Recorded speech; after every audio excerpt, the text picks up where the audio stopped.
Ելգավա 94 վեպը Լատվիայում հրատարակվել է 2013-ին, գիրքը ստացել է լատվիական գրականության մրցանակ, արժանացել Եվրոպական միության գրականության մրցանակի, ստացել Լատվիայի ամենամյա գրական մրցանակը։ Լատվիայում բեսթսելեր դարձած կուլտային այս գիրքը թարգմանվել է 20 լեզվով, գրքի հիման վրա նկարահանվել է գեղարվեստական ֆիլմ։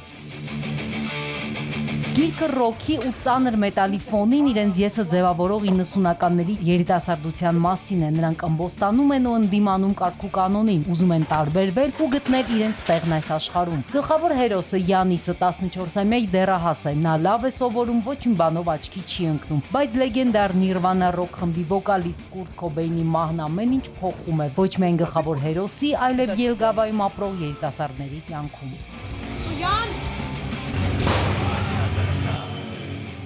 2019-ին նկարահանվեց համանուն ֆիլմը, սցենարի հեղինակը Մատիս Գրիցմանիսն է, նավառ անհատականություն է ու հայտնի դեմք, ֆիլմը նկարահանվել է հենց Ելգավայում, որտեղ 90-ականներից հետո շատ բան չի փոխվել, պահպանվել են տիպային սովետական շենքերը, կառույցները, նկարահանող խումբը սակայն դժվարությամբ գտավ տիպիկ սովետական դպրոց, քանի որ Յանիսի դպրոցը նորոգվել է։ Նրանք, ովքեր ապրել են հետ խորհրդային այս մեծ փոփոխությունների շրջանում, շատ բան կվերհիշեն։ Առաջին սերը, ծխախոտի առաջին գլանակն ու առաջին բաժակ ալկոհոլը, երկար ու կարճ մազեր ունեցողների փողոցային ծեծկռտուքները, ռոքնռոլ, թմրադեղ ու սեքս։ Այն ժամանակներում աշխարհն ազատ էր եւ աղջիկները ֆլոմաստերով իրենց ջինսերի վրա գրում էին «Rape me»։